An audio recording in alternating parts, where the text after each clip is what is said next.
a girl like this. When my mother yells at this, it's because she loves me. I was rooting for you. We were all rooting for you. How dare you? Learn something from this. You go to bed at night, you lay there, and you take responsibility for yourself. Nobody's gonna take responsibility for you. I have no idea what I've been through, but I'm not a victim. I grow from it and I learn. Welcome back to my channel. Today I want to talk about the new 3-part docuseries on Netflix, Reality Check, Inside America's Next Top Model. It takes a deep dive into the long-running reality competition show America's Next Top Model and revisits what was really happening behind the scenes. I was 24 years old when America's Next Top Model first premiered. I was living in California at the time, and I vividly remember when the show became a full-blown cultural phenomenon. That era of reality television was very different from what we expect today. There were very few conversations about ethics, consent, or mental health. Shock value ruled everything. Shows were rewarded for being outrageous, humiliating, and dramatic because ratings were all that mattered. It was the height of early reality TV, when programs like MTV's The Real World and Road Rules were dominating, and the more chaotic or degrading something felt, the more attention it received. I just finished watching the docuseries, and I genuinely encourage you to watch it for yourself, especially if you were in your 20s when the original show aired, or if you're a millennial or Gen Z viewer discovering it for the first time. I don't want to spoil everything.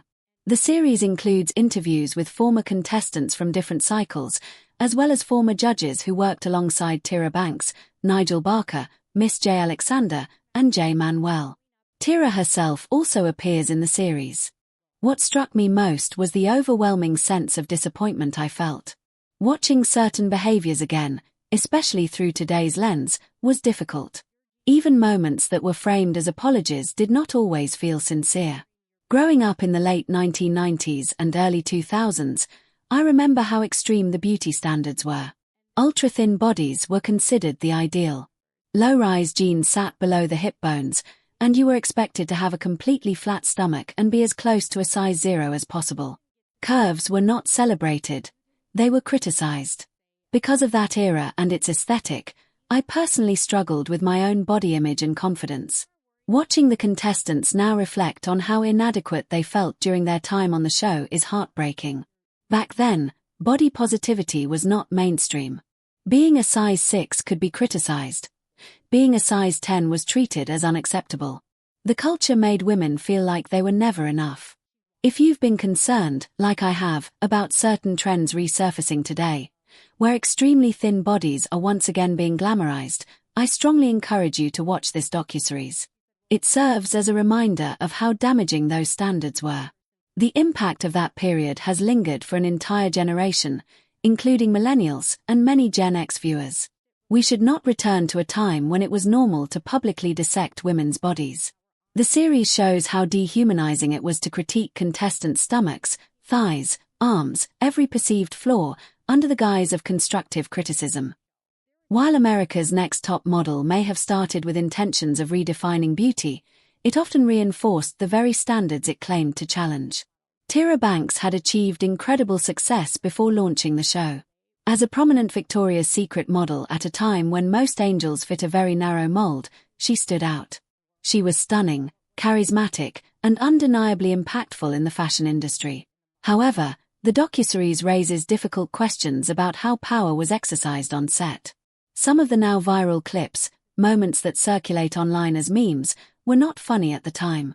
Being yelled at and told it was "because I love you" reflects a dynamic that many now recognize as harmful.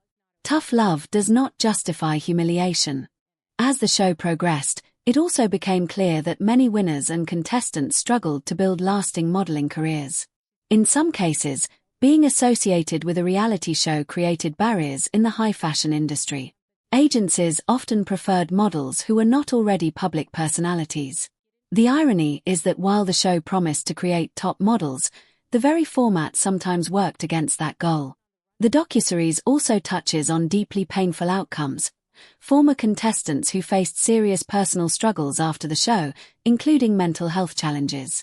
That reality makes revisiting the series even more sobering. Some participants have spoken about feeling confident during filming, only to later feel devastated when watching how they were portrayed or criticized behind their backs. One of the most surprising aspects of the documentary is hearing reflections from former judges. Some of the men involved expressed remorse and acknowledged that certain behaviors were wrong. In contrast, viewers may come away with mixed feelings about the level of accountability taken by others. The series presents different perspectives, and it's important to watch and form your own opinion.